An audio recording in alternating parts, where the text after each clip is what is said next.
pourquoi certains sont contre les loups en France. Qui a peur du grand méchant loup?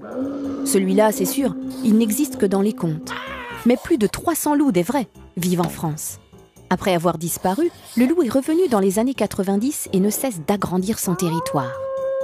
Il n'est ni très grand ni méchant, mais c'est un animal sauvage. Du coup, sa présence pose problème à l'homme. Pas parce qu'il attaque les gens. En fait, le loup est plutôt méfiant et n'a pas très envie d'approcher les hommes.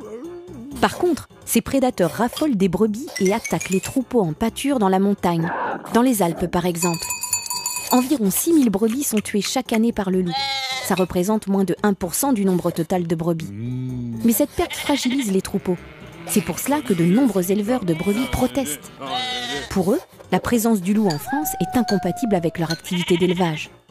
C'est pourquoi, depuis cette année, la loi facilite l'abattage de loups dans les zones de protection des troupeaux.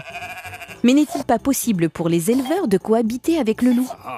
Des spécialistes affirment que la cohabitation est possible. Pour cela, il faut des troupeaux plus petits et mieux gardés. Des bergers doivent constamment surveiller les troupeaux et se faire aider de chiens patous, de super gardiens. Il faut aussi mettre les brebis à l'abri pour la nuit. Le loup en France reste une espèce protégée. Plutôt qu'être pour ou contre, il est nécessaire d'apprendre à vivre avec, en aidant les éleveurs à s'en défendre. Tu te poses des questions? Nous, on y répond.